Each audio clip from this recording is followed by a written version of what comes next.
field? Again, I mean, that's something for you to ask. You know, I mean, we're doing, we're not changing, you know, the plan, so to speak, as far as the work ethic and the mechanics and what needs to happen throughout the week to prepare us to be successful on Saturday. Brian said the other day that he would like to play more press man, but he doesn't feel like, in looking at the guys, talking with you, who you've got to coach, you don't feel like he has the personnel to do that. Is that something you guys would like to do? I mean, in a perfect world? I think you like to be able to be flexible to do a lot of things. You know, defensively, all the things that you have to defend on, from all these offenses.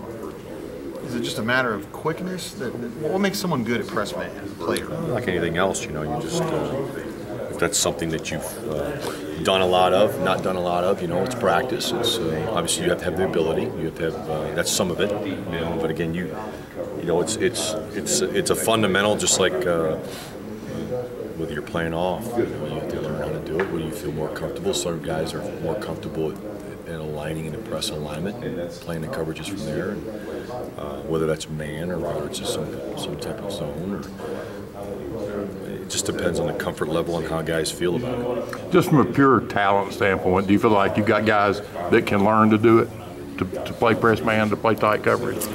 Again, I can't really make that. You know, there's so much stuff that we have to get better at, and you know, we just got to continue to keep working on those. I mean, there's a thought. I guess there's a line of thinking that Auburn's been too passive the last few years before you got here. So many zones, so many playing off, and then it's still going on. And there's a thought that should you guys be more aggressive? And then Brian was like, "We don't have the players to do that right now." It was just kind of an odd scenario yesterday. I mean, can you turn this team into do you need to be a press man kind of team to be successful back there? We just have to be a consistent. You know, I think we just got to continue to get better. And everybody that you play is, you know, schematically is different, and just need to keep improving. You know. What's the status of Enrique and where he stands as far as the possibility of playing on defense? You know, again, he's been working with our, you know, with our first two units and getting more reps, and you know, hopefully we can get him. That's their goal, you know, to get him more involved and still learning our defense and you know, being very comfortable in the position that we have him in. How pleased were you with Demetrius McNeil on Saturday? You know, like I told him, you know, I thought Demetrius played really hard and played with a lot of energy. Obviously, he made a lot of plays, a lot of tackles, which was good, you know.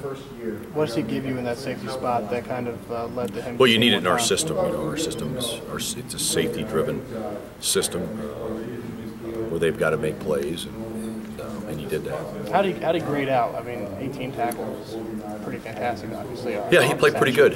Yeah, he was solid. You know, I mean, obviously, you know, he could. You know, we all could do better from a coaching standpoint, and also as a player. I mean, he probably would be the first one to say, like, you know, we could have done a couple things here better, but at the same time too, he made some plays too.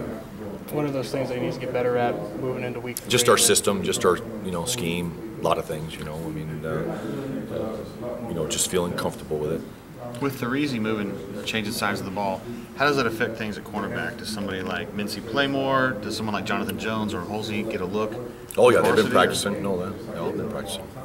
And those guys, somebody's got to move up into that spot, right? Where Thurese was. Who are your leading candidates for that? Well, again, you've seen Ryan White, you've seen Mincy.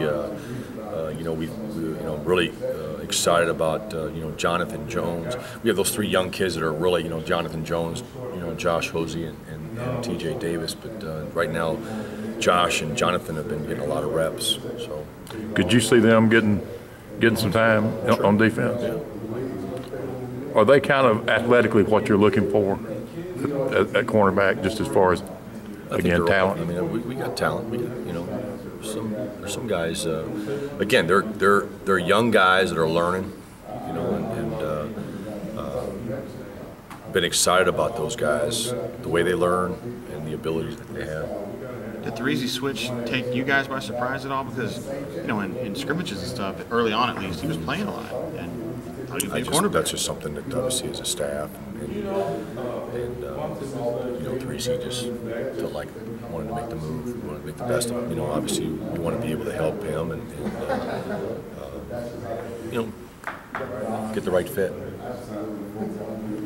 Have you seen, despite 2 pretty rough Saturdays, have you seen growth and improvement on the secondary as a whole over the last 2 games? I've you know, obviously the guys, there's a lot of good things that have happened, you know, and obviously you can't really say that.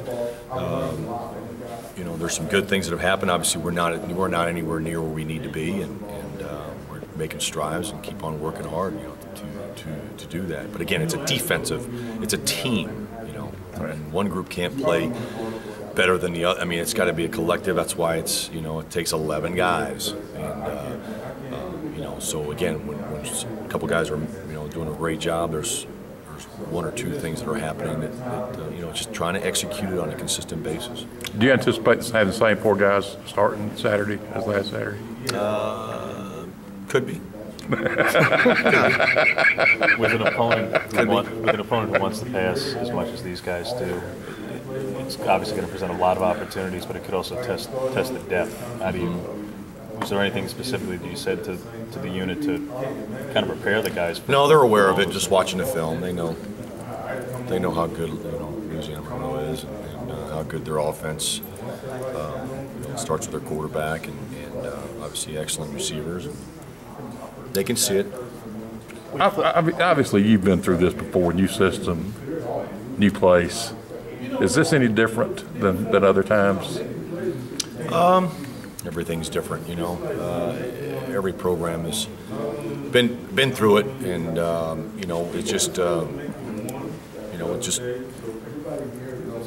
you just got to be more consistent. And you know, again, it's a team game. It takes more than just a group. Whether it's defense, offense, special teams, you know. I mean, I've been a part of a lot of great programs, you know, and it's when those 3 things are going that you're having a lot of, you know, having a lot of success. When you flipped on the film from Mississippi State, what are those positives that you saw? What are the things that you feel your secondary is really doing well right now? Well, again, I thought we were playing, again, as a defense. I mean, I hate to sit there and say one group here or there, you know, as a defense. You know, I think the thing that was the most disappointing is the 3rd quarter and how we played. If you look at the game, you know, there was a couple times, you know, they were 1 for 10 on 3rd down, you know, but the one that they got was obviously costly, and we had 2 penalties that we could have got off the field that led to points. You know, just those little things, you know,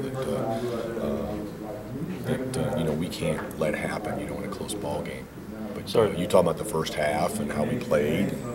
You know, I mean, again, there's a couple plays here and there, like it usually does. Every game comes down to about 3 or 4 or 5 plays, you know, and not let it go against you. Sorry if this was asked already, but Demetrius McNeil, after the Saturday's game, said that part of why he didn't play against Clemson as much, in his opinion, was that he felt that the coaches hadn't trusted him. What was your take on that perception? Yeah, I don't want to. You know, again, we don't. You know, we're gonna play the guys that are ready and understand it. You know, you don't want to put a kid out there if we don't feel like, you know, understands execute the game plan but again, he's doing a good job. He's really proud of how he's handled stuff, and a good team guy. On Ricky, it's just a matter of him. He missed some time earlier and trying to get him back into the work and everything and getting comfortable back there with Enrique Florence. Right. Did he get behind a little bit by missing some time earlier? He did. Is he fairly close to getting caught up? He's getting a lot more reps. He started last week getting more reps with our 1s and 2s, and we'll keep on working him in there. Thanks. Appreciate it, Willie.